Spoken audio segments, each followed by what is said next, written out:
एक बेवफा पत्नी, एक जुनूनी आशिक और एक मासूम शख्स जो सिर्फ अपने परिवार से प्यार करता था। लेकिन प्यार के इस खेल में किसका दांव उल्टा पड़ गया? मेरठ के इस खौफनाक मर्डर केस में प्यार, धोखा और साजिश का ऐसा जाल बिछाया गया कि जब सच सामने आया तो पूरा शहर दहल उठा। क्या कोई पत्नी इतनी बेरहम हो सकती है कि अपने ही पति के टुकड़े टुकड़े कर दे? क्या कोई प्रेमी इतना अंधा हो सकता है कि प्यार के नाम पर कत्ल कर बैठे? और क्या अपराध की ये खूबसूरत साजिश सच में परफेक्ट थी, या फिर किस्मत ने खेला ऐसा दांव कि कातिल खुद अपने ही जाल में फंस गए? आइए जानते हैं इस चौंकाने वाली कहानी की पूरी सच्चाई। ये कहानी है 3 लोगों की।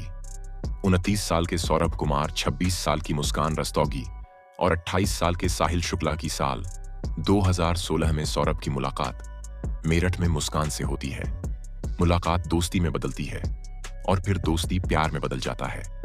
सौरभ ने मुस्कान को बताया था कि वो मर्चेंट नेवी में है और लंदन में पोस्टेड है, मगर इसके बावजूद सौरभ के घर वाले मुस्कान से उसकी शादी के लिए तैयार नहीं हुए। सौरभ घर वालों की मर्जी के खिलाफ जाकर मुस्कान से शादी कर लेता है।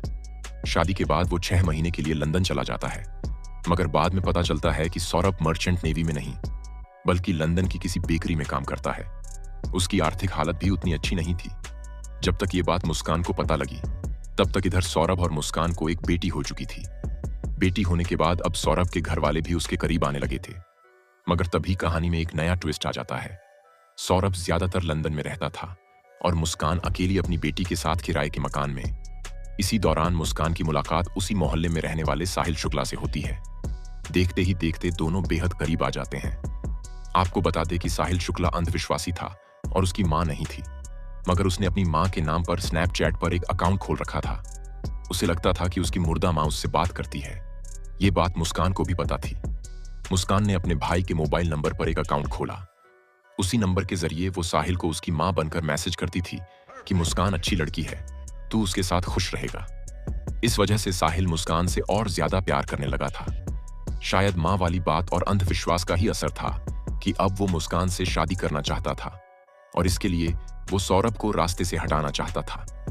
इतना ही नहीं, इसी अंधविश्वास के चक्कर में वो मुस्कान को ये भी कहता था कि सौरभ का वध वही करेगी। मुस्कान भी अब सौरभ से पीछा छुड़ाना चाहती थी।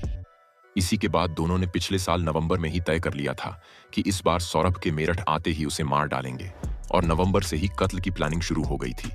और अब साहिल अक्सर मुस्कान के घर आने जाने लगता है, यहां तक कि दोनों घर में शराब भी पीते हैं।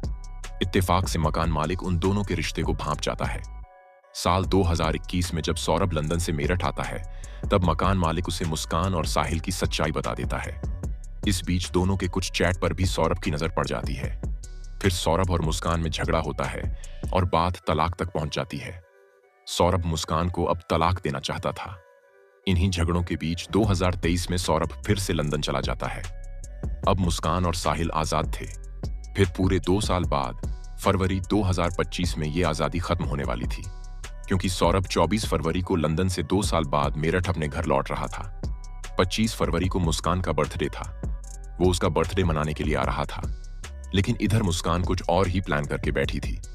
उसने तय किया कि ठीक बर्थडे वाले दिन ही सौरभ का कत्ल होगा। प्लानिंग ये थी कि शराब में बेहोशी की दवा मिलाकर उसे पिला देंगे, फिर मार डालेंगे, मगर उस रात सौरभ ने शराब पी ही नहीं। 25 फरवरी वाला आइडिया यानी पहली कोशिश नाकाम रही। अब मौत की दूसरी तारीख 3 मार्च तय की गई, क्योंकि उस दिन मुस्कान और सौरभ की बेटी का एग्जाम खत्म होना था और फिर बेटी को मुस्कान को अपनी मां के घर भेजना था। प्लान के तहत मुस्कान पहले से ही दुकान से 800 रुपए में 2 चाकू खरीद कर लाई थी। दुकानदार को शक ना हो, इसलिए कहा कि मुर्गा काटने के लिए चाकू चाहिए। फिर 3 मार्च की रात आई। इस बार शराब की जगह मुस्कान ने सौरभ का पसंदीदा खाना कोफ्ता बनाया और उसी में बेहोशी की दवा मिला दी। जब सौरभ बेहोश हो गया, तब देर रात मुस्कान ने साहिल को घर बुलाया और फिर सौरभ के सीने पर पहला वार मुस्कान ने ही किया, क्योंकि साहिल अंधविश्वासी था और चाहता था कि सौरभ का वध मुस्कान करे। अब कत्ल के बाद लाश ठिकाने लगाने की बारी थी, तो उसकी प्लानिंग भी पहले से हो चुकी थी। इसके बाद साहिल और मुस्कान ने मिलकर एक प्लास्टिक का बड़ा ड्रम खरीदा। फिर उन दोनों ने बाथरूम में सौरभ की लाश के टुकड़े किए और उस बड़े ड्रम में भर दिए। फिर उस ड्रम को सीमेंट का घोल डालकर भर दिया, यानी वो ड्रम सौरभ की ठोस कब्र बन चुका था। इसके बाद वो दोनों साहिल के घर जाकर आराम से सो गए।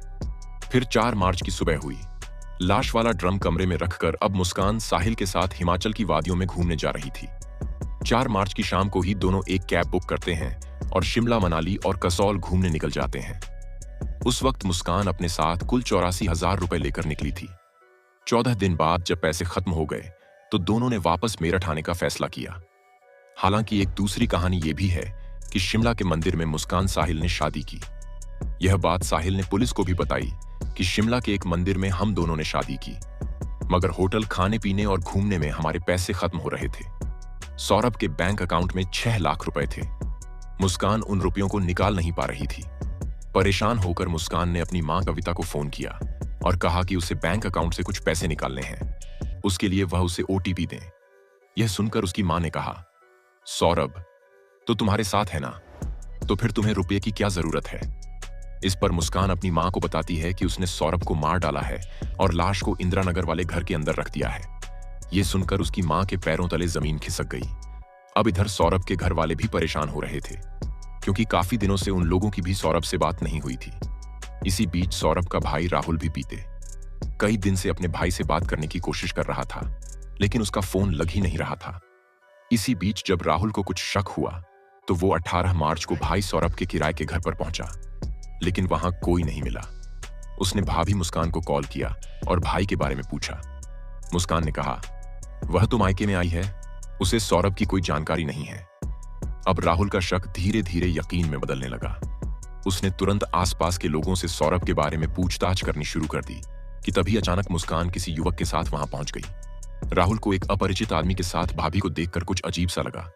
उसने मुस्कान से पूछा, साथ आया लड्डी डीएच का कौन है, जिस पर वह चुप्पी साध गई। इसके बाद राहुल घर के भीतर गया। उसे तेज बदबू महसूस हुई। उसने शोर मचाते हुए मुस्कान और उसके साथ आए युवक को दबोच लिया। आसपास के लोग भी जुट गए। पुलिस को सूचना दी गई। पुलिस ने मौके पर पहुंचकर मुस्कान और उसके साथ आए मोहित को हिरासत में ले लिया। राहुल ने प्लास्टिक के एक बड़े ड्रम में भाई के शव को होने का अंदेशा जताया। ड्रम को ढक्कन लगाकर सीमेंट डालकर पूरी तरह से पैक किया हुआ था। पूछताछ के दौरान पता चला कि साहिल ने मुस्कान को गांजा पीने की लत लगवा दी थी। दरअसल साहिल गांजा का नशा करता था और उसने मुस्कान को भी गांजा पीने का लती बना दिया था। यही वजह थी कि मुस्कान साहिल को छोड़ डीएच नहीं पा रही थी। वहीं इंदिरा नगर के पूर्व पार्षद हरि कृष्णा गुप्ता भी थाने पहुंचे और वहां पहुंचकर उन्होंने बताया कि इन दोनों ने आज सुबह कुछ मजदूर घर बुलाए थे। ये चाहते थे कि मजदूरों के हाथ ड्रम के छिपाई लाश को कहीं फेंकवा दें, क्योंकि सीमेंट के जमने के बाद ड्रम बहुत भारी हो गया था।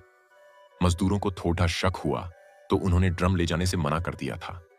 हालांकि दोनों आरोपियों ने अंत में कबूल किया कि 4 मार्च को साहिल ने मुस्कान के साथ मिलकर सौरभ की चाकू मारकर हत्या की और हत्या के बाद शव के 4 टुकड़े किए और उस टुकड़े को एक प्लास्टिक ड्रम में डालकर सीमेंट से भर दिया ताकि किसी को शक ना हो। पुलिस ने ड्रम से शव को बरामद कर पोस्टमार्टम के लिए भिजवा दिया है। मुस्कान और साहिल पुलिस की गिरफ्त में हैं। मृतक के परिजनों की शिकायत के आधार पर आरोपियों के खिलाफ संबंधित धाराओं में मुकदमा दर्ज कर लिया गया है। पुलिस आगे की जांच कर रही है। तो दोस्तों, आज की कहानी यहीं खत्म होती है, लेकिन सवाल यही उठता है, क्या लालच और नशा किसी औरत को इस हद तक गिरा सकता है कि वह अपने पति की ही जान ले ले?